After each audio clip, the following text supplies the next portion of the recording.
Wireless پر اشارہ موصول ہوا۔ میں نے اسے فوراً آن کر دیا۔ بند کرو، اس سے کیا فائدہ؟ ڈاکٹر کاچار بول پڑا۔ میں نے اسے بند تو کر دیا لیکن حیرت سے بولا، کیوں؟ ڈاکٹر کاچار نے میری انگلی کی طرف اشارہ کیا جس میں پرنسس تارا کی دی ہوئی انگوٹھی پہنے ہوئے تھا۔ اوہ، میرے منہ سے پہلے تو صرف اتنا ہی نکلا، مگر پھر میں نے کہا، اس طرح تو ان لوگوں کو شک ہو جائے گا، وہ سوچتے پر مجبور ہو جائیں گے کہ آخر جواب کیوں نہیں مل رہا ہے۔ بس تیزی سے جمنا کے پار نکل چلو، پرنسس تارا مجھ سے بولی۔ ادھر، اس نے ایک طرف اشارہ بھی کیا۔ میں نے ہیلی کاپٹر کا رخ اسی طرف کر دیا۔ وائرلیس پر اشارہ برابر موصول ہو رہا تھا۔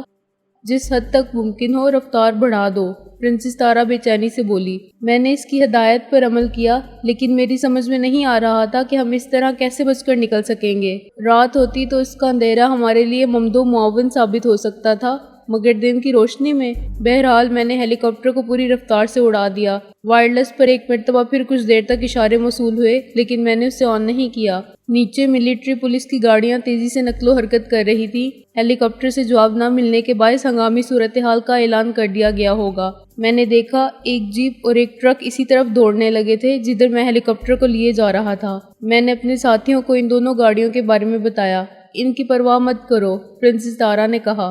وہ بہرحال جمنا کو تو نہیں پار کر سکیں گے، مگر جمنا کے پار۔ میں نے اپنا جملہ ادھورا ہی چھوڑ دیا۔ میں یہ سمجھنے سے قاصر تھا کہ پرنسس تارا کیا پلان کر رہی ہے۔ تمہیں تو ہم کو بچانا ہے ونود ڈیئر، ڈاکٹر کاچار بولا۔ یہ سارے پاپڑ جو تمہیں بیلنے پڑ رہے ہیں محض ہماری وجہ سے بیلنے پڑ رہے ہیں۔ اگر صرف تمہاری ذات کا مسئلہ ہوتا تو کوئی بات ہی نہ ہوتی۔ تم تو ان لوگوں پر ایسی تباہیاں نازل کر سکتے ہو جو ان کے سان گمان میں بھی نہیں ہوں گی۔ مجھے نہیں معلوم کہ میں کیا کر سکتا ہوں، میں نے بھرائی ہوئی آواز میں کہا، لیکن اتنا ضرور جانتا ہوں کہ آپ لوگ بھی میری وجہ سے ان آفات میں گرے ہوئے ہیں۔ یہ کم از کم میرا تو فرض ہے، ڈاکٹر کاچار بولا۔ فرض؟ میں نے تعجب سے اس کی طرف دیکھا۔ ہاں، ڈاکٹر کاچار نے ایک طویل سانس لے کر کہا اور خفیف سی مسکراہٹ کے ساتھ بولا، وقت آنے پر تمہیں اس بارے میں بھی معلوم ہو جائے گا۔ وقت؟ میں پاگلوں کی طرح ہنس پڑا۔ ہیلی کاپٹر اب جمنا کے ساحل پر پہنچ چکا تھا۔ میں نے دیکھا وہ دونوں گاڑیاں رک چکی تھیں جو ہیلی کاپٹر کے ساتھ ساتھ چل رہی تھی۔ چشمے زدن میں ہیلی کاپٹر جمنا کے عین اوپر اڑ رہا تھا۔ جلد ہی ہم جمنا کے پار پہنچ گئے۔ میں پرنسس تارا کی ڈائریکشن کے مطابق سفر کر رہا تھا۔ وہ ہمیں شہر سے دور ایک ویرانے کی طرف لائی تھی۔ دائیں جانب بہت دور مجھے تاج محل نظر آ رہا تھا اور اندازے کے مطابق 10-15 میل سے کم فاصلہ نہیں ہوگا۔ بس اب ہیلی کاپٹر کو اتار دو، پرنسس تارا بولی۔ ہم شہر تک کیسے پہنچیں گے؟ میں حیرت سے بولا۔ یہ پرنسس تارا کو زیادہ بہتر معلوم ہوگا ونود ڈیئر، ڈاکٹر کاچار بول پڑا۔ میں نے ایک طویل سانس لی اور ہیلی کاپٹر کی رفتار کو کم کرتا چلا گیا۔ جب ہیلی کاپٹر زمین پر اترا تو میں نے جمنا کے پار دشمن کی دونوں گاڑیوں کو چھوٹے چھوٹے ڈبوں کے مانند دیکھا۔ ہیلی کاپٹر زمین سے لگتے ہی پرنسس تارا نے دروازہ کھولتے ہوئے کہا، کوئی نہ اترے، میں بھی آتی ہوں۔ پھر ہمارے دیکھتے ہی دیکھتے وہ ہیلی کاپٹر سے اتری اور اترتی ہوئی کچھ دور چلی گئی۔ پھر میں نے دیکھا اس نے اپنے لباس میں سے اپنا وہی چھوٹا سا ٹرانسمیٹر نکالا تھا۔ میں نے ایک لمبی سانس لی۔ وہ ہیلی کاپٹر سے اتنی دور محض اس لیے گئی تھی کہ میری انگوٹھی کا پوشیدہ آلہ اس کے ٹرانسمیٹر کو جام نہ کر سکے۔ وہ بمشکل 5 منٹ میں لوٹ آئی اور ہیلی کاپٹر پر چڑھتی ہوئی بولی، بس اب اڑ چلو، ہمیں اس طرف جانا ہے۔ اس نے ایک جانب اشارہ کیا۔ ہیلی کاپٹر کی پرواز پھر شروع ہو گئی، لیکن اس مرتبہ یہ پرواز زیادہ دیر کی نہیں تھی۔ جلد ہی پرنسس تارا نے مجھ سے لینڈ کرنے کے لیے کہا۔ میں نیچے ایک جیپ دیکھ رہا ہوں، میں نے اسے بتایا۔ وہ ہمارے ہی لیے ہے، پرنسس تارا نے جواب دیا۔ میں نے ٹرانسمیٹر پر اسی جیپ کے لیے ہدایت کی تھی۔ اوہ! ہیلی کاپٹر زمین پر اترا اور ہم لوگ جیپ میں منتقل ہو گئے۔ اس جیپ میں ڈرائیور کے علاوہ کوئی نہیں تھا۔ ہمارے بیٹھتے ہی جیپ حرکت میں آ گئی۔ پرنسس، ڈاکٹر کاچار نے پرتشویش لہجے میں کہا، ہم پائلٹ کو ہیلی کاپٹر میں ہی چھوڑ آئے ہیں۔ وہ ہمارے بارے میں بتا دے گا کہ ہم جیپ میں کس طرف گئے ہیں۔ اگر وہ بولنے کے قابل ہوا تو ضرور بتا دے گا۔ پرنسس تارا نے ظاہر ہن کیا۔ کیا مطلب؟ ہیلی کاپٹر سے میں ہی آپ دونوں کے بعد اتری تھی، تو پھر میں اسے ختم کر کے آئی ہوں، پرنسس تارا نے بڑے سپاٹ لہجے میں کہا۔ اس کے سوا کوئی چارہ کار نہیں تھا۔ میں اور ڈاکٹر کاچار ذرا دیر کے لیے چپ کے چپ رہ گئے۔ ادھر میں یہ سوچ رہا تھا کہ صرف میرے لیے کتنی بڑی بڑی وارداتیں ہوتی چلی جا رہی ہیں۔ آخر میں ہوں کیا؟ جیپ کے ڈرائیور نے ہماری باتوں میں ذرا بھی دخل نہیں دیا تھا۔ وہ اس طرح خاموشی سے ڈرائیو کر رہا تھا جیسے پرنسس تارا کا ادنا خادم ہو۔ جیپ کا رخ تاج محل کی طرف تھا۔ پرنسس تارا بولی، اب میں آپ لوگوں کو بتا دوں کہ ہم کہاں جا رہے ہیں اور ہمیں کیا کرنا ہے۔ میں اور ڈاکٹر کاچار سوالیہ نظروں سے اس کی طرف دیکھنے لگے۔ وہ کسی توقف کے بغیر بولی، تاج محل میں ایک فلم کی شوٹنگ ہو رہی ہے، جو یونٹ شوٹنگ کرنے کے لیے آیا ہے وہ میرے ہی آدمیوں پر مشتمل ہے۔ جب ہم نے بیل گاڑی میں سفر شروع کیا تھا تو آپ سمجھ رہے تھے کہ ہم اسٹیشن جا رہے ہیں، لیکن در حقیقت ہماری منزل تاج محل ہی تھی۔ جمنا کے کنارے پر ہمیں ایک کشتی مل جاتی تو ہمیں اس پر پہنچا دیتی اور ہم اس فلم یونٹ میں شامل ہو جاتے۔ میں نے پلاننگ ہی یہ کی تھی کہ ہم اس طرح بچ نکلیں گے۔ بہرحال اب پھر ہماری منزل وہی ہے۔ یونٹ کیمپ میں پہنچتے ہی میک اپ مین ہمارے چہروں کو بڑی حد تک تبدیل کر دے گا اور اس کے بعد ہم آج ہی رات کے پلین سے بمبئی واپس چلے جائیں گے۔ میں نے ایک طویل سانس لی اور ڈاکٹر کاچار تحسین آمیز نظروں سے پرنسس تارا کی طرف دیکھنے لگا۔ لیکن میں بولا، کیا ہم یونٹ کیمپ پہنچنے تک محفوظ ہی رہیں گے؟ یہ تو وقت ہی بتائے گا، پرنسس تارا نے سنجیدگی سے کہا۔ میرا خیال ہے کہ اب ہمیں کوئی خطرہ پیش نہیں آئے گا، ڈاکٹر کاچار نے بڑے اعتماد سے کہا۔ میں اب تم سے بہت کام لے سکوں گا ونود ڈیئر، لیکن ڈاکٹر کاچار کو مجھ سے کوئی کام لینے کی ضرورت نہیں پیش آئی۔ ہم کسی اور مصیبت سے دو چار ہوئے بغیر فلم کے یونٹ کیمپ میں پہنچ گئے، جو تاج محل سے کوئی 1.5 فرلانگ کے فاصلے پر تھا۔ ہمیں فوراً ہی ایک خیمے میں پہنچا دیا گیا جہاں ایک کی بجائے 2 میک اپ مین تیار بیٹھے تھے۔ انہوں نے فوراً ہمارے چہروں کی مرمت شروع کر دی۔ انہوں نے 1 گھنٹے کی محنت سے ہمیں بڑی حد تک تبدیل کر دیا اور جب یہ مرحلہ طے ہو گیا تو پرنسس تارا ہنس کر ہم سے بولی، ہمیں اس فلم کی شوٹنگ میں بھی حصہ لینا ہے۔ کیا مطلب؟ میں چونکا، کیا یہ فلم ریلیز نہیں ہوگی؟ ریلیز تو ہوگی، لیکن اس میں وہ شارٹس نہیں ہوں گے جن میں ہمارا کام ہوگا۔ اوہ، ڈاکٹر کاچار کے ہونٹوں پر ایسی مسکراہٹ رقصا تھی جیسے اب وہ بالکل مطمئن ہو۔ وہ میری زندگی کا ایک دلچسپ دن تھا، دلچسپ اس اعتبار سے کہ مجھے ایک فلم میں کام کرنا پڑ رہا تھا۔ میں، پرنسس تارا اور ڈاکٹر کاچار بنجاروں کا رول ادا کر رہے تھے۔ منظر صرف اتنا تھا کہ فلم کے ہیرو اور ہیروئن جو تاج محل دیکھنے کے لیے آئے تھے، تاج محل سے کچھ فاصلے پر بنجاروں کا رقص دیکھ رہے تھے۔ اس رقص کی بڑی حد تک فلم بندی تو ہو چکی تھی، مگر جو باقی تھی اسے مکمل ہوتے ہوتے بھی شام ہو گئی۔ اس دوران میں کوئی خطرناک صورتحال تو پیش نہیں آئی، لیکن میں نے یہ ضرور دیکھا کہ ملٹری پولیس کی گاڑیاں ادھر سے ادھر چکراتی پھر رہی تھی۔ ان میں سے کچھ لوگ گاڑیوں سے اتر کر اس طرف بھی آئے جدھر شوٹنگ ہو رہی تھی، لیکن وہ اداکاروں کی بجائے صرف تماش بینوں کا جائزہ لے کر چلے گئے۔ یہ بات ان کے ساتھ گمان میں بھی نہیں آ سکتی تھی کہ ہم اس فلم یونٹ میں شامل ہو گئے ہوں گے۔ پرنسس تارا نے مجھے بتایا تھا کہ ہیرو اور ہیروئن کے علاوہ باقی تمام آدمی اس کے اپنے تھے اور وہی اس فلم پروڈکشن کی مالک تھی، لیکن اس سلسلے میں اس کا نام کبھی سامنے نہیں آیا تھا۔ مجھے یہ کرید ہوئی کہ آخر پرنسس تارا نے یہ فلم پروڈکشن قائم ہی کیوں کیا تھا، لیکن مجھے اس موضوع پر گفتگو کرنے کا موقع نہیں ملا۔ شام کو یہ یونٹ آگرے سے روانہ ہو گیا۔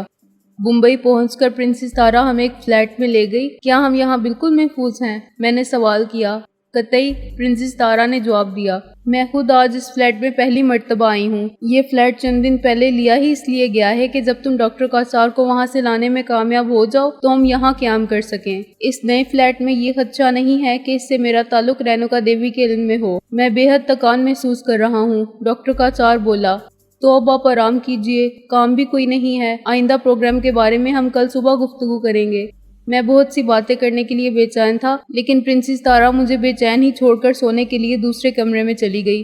میرے اور ڈاکٹر کاچار کے لیے اسی کمرے میں 2 بیڈ لگے ہوئے تھے۔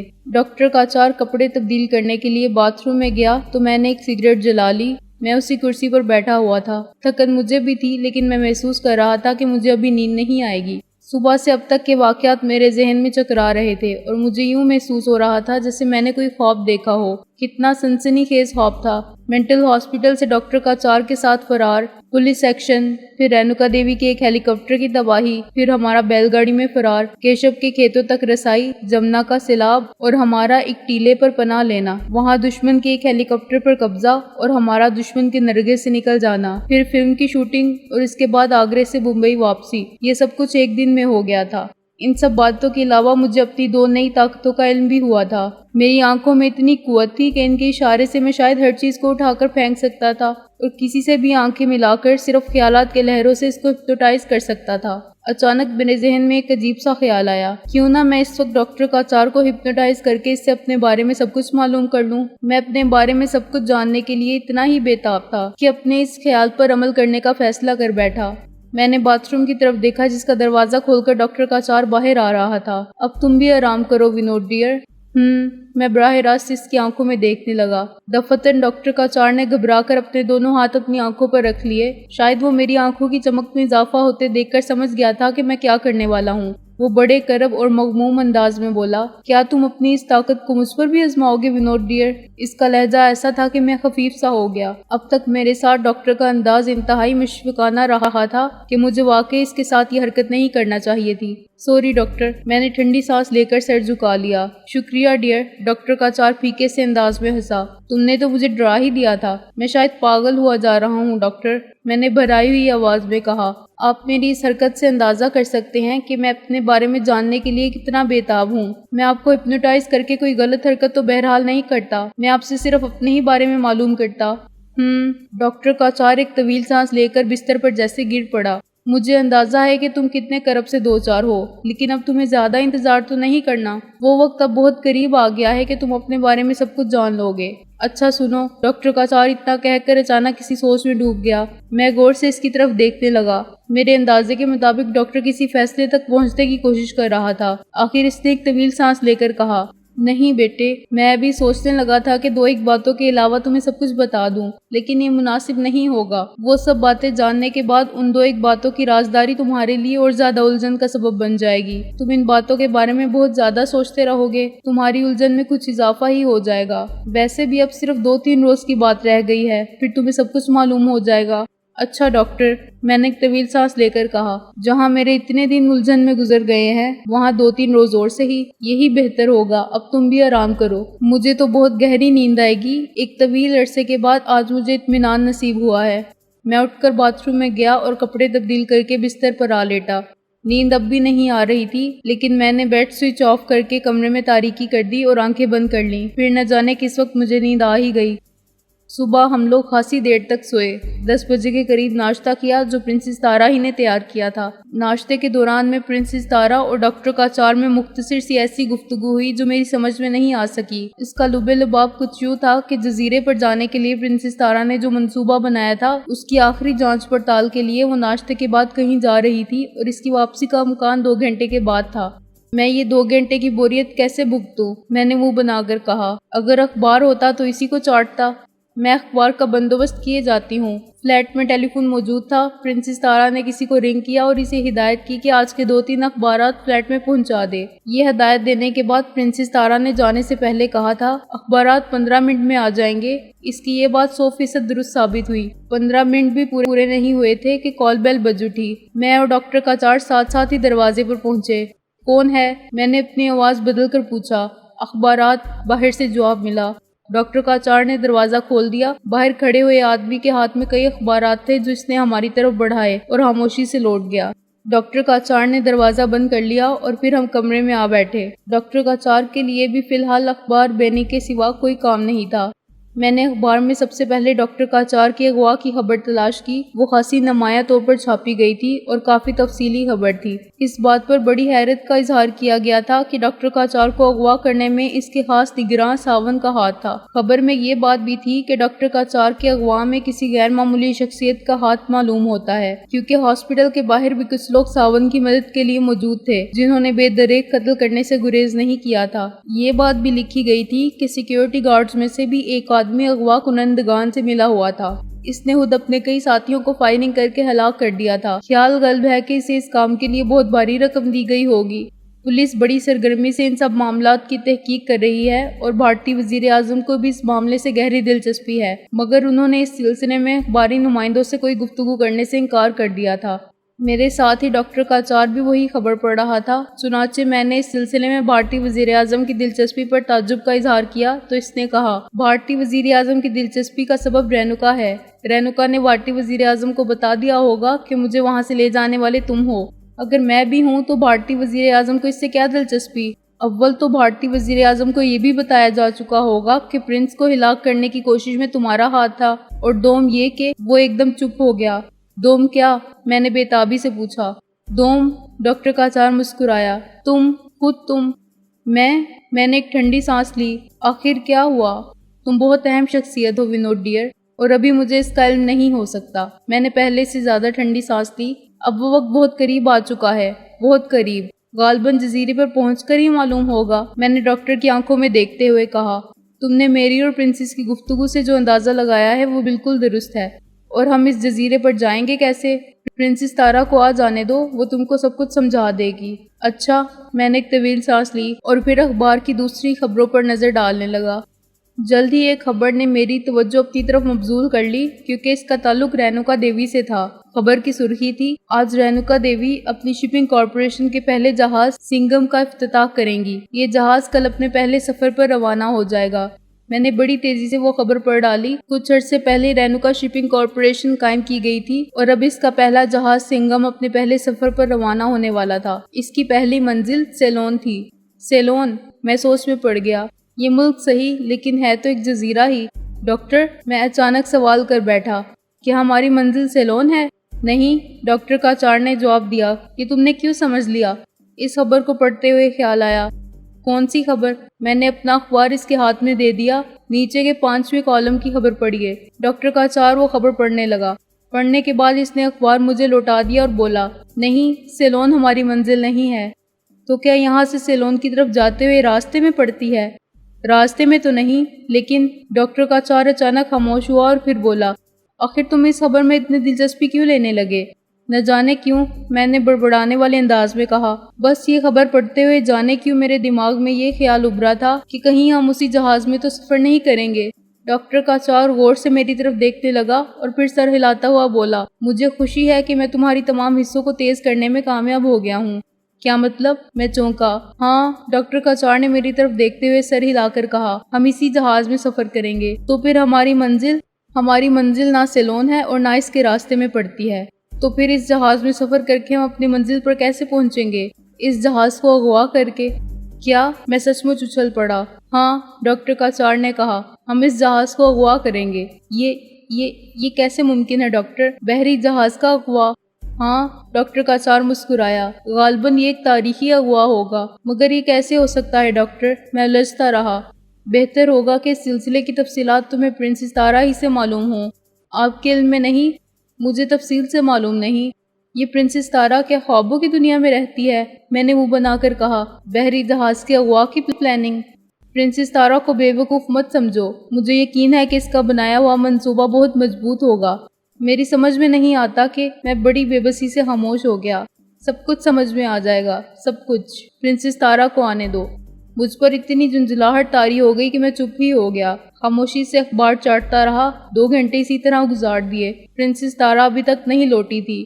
ایک مرتبہ دل میں آیا کہ اس کے بارے میں ڈاکٹر کاچار سے کچھ کہوں، لیکن جھنجھلاہٹ ابھی تک قائم تھی، اس لیے خاموشی رہا۔ پھر آدھا گھنٹہ اور گزر گیا۔ اب 1 بج گیا تھا۔ بھوک بھی لگنے لگی تھی، لیکن میں اب بھی خاموش ہی رہا۔ البتہ ڈاکٹر کے چہرے پر مجھے فکرمندی نظر آنے لگی تھی۔ اب تک اسے آ جانا چاہیے تھا۔ آخر ڈاکٹر کاچار بڑبڑایا۔ میں نے نچلا ہونٹ دانتوں میں دبا لیا۔ اب بھی میرا جی نہیں چاہ رہا تھا کہ کچھ بولوں۔ آخر تم اتنے اکتائے ہوئے کیوں ہو ونود ڈیئر؟ ڈاکٹر کاچار کے لہجے میں گہری سنجیدگی تھی۔ کیا تمہیں ہم لوگوں کی نیت پر شبہ ہے؟ کیا تم یہ سمجھ رہے ہو کہ یہ سب کچھ تمہارے لیے نہیں ہو رہا ہے؟ یکلخت مجھے احساس ہوا کہ میری جھنجھلاہٹ بے جا ہے۔ اب تک کے حالات ثابت کر چکے تھے کہ اس سارے فساد کی جڑ میں ہی ہوں۔ یہ دونوں افراد میری ہی وجہ سے پریشانیوں میں گھرے ہوئے تھے۔ مجھے افسوس ہے ڈاکٹر کہ میرے رویے سے آپ کو دکھ پہنچا۔ میں نے آہستہ سے کہا، حالات مجھے پاگل بناتے جا رہے ہیں۔ حالانکہ اب تمہیں ہمیشہ سے زیادہ خوشمندی سے کام لینا ہوگا۔ تمہیں کم از کم میری پریشانی کا ہی خیال کر لینا چاہیے۔ پرنسس تارا کے نہ آنے سے میں بے حد پریشان ہوں۔ پریشانی تو مجھے بھی ہے۔ ذرا دیر قبل مجھے بھوک کا احساس ہوا تھا، لیکن اب بھوک بھی اڑ گئی ہے۔ کیا میں آپ کی رہنمائی میں اس وقت کچھ کر سکتا ہوں؟ اس سے پہلے کہ ڈاکٹر کاچار کچھ کہتا، فون کی گھنٹی بجنے لگی۔ ڈاکٹر کاچار نے جھپٹ کر ریسیور اٹھایا۔ ہیلو؟ اوہ پرنسس! آخر ڈاکٹر کاچار ایک دم اس طرح چپ ہو گیا جیسے دوسری طرف سے بولنے والے نے اس کی بات کاٹ دی ہو۔ میں بھی جھپٹ کر ڈاکٹر کاچار کے قریب ہو گیا۔ یہ بات تو سمجھ میں آ ہی گئی تھی کہ کال کرنے والی پرنسس تارا ہے، لیکن ڈاکٹر کاچار نے بھی پرنسس تارا کے شاید 1-2 ہی جملے سنے، کیونکہ جلد ہی وہ ماؤتھ پیس میں زور زور سے ہیلو ہیلو کہنے لگا۔ ایسا معلوم ہوا تھا جیسے دوسری طرف سے بولنے والا اچانک خاموش ہو گیا ہے یا لائن ڈسکنیکٹ ہو گئی ہے۔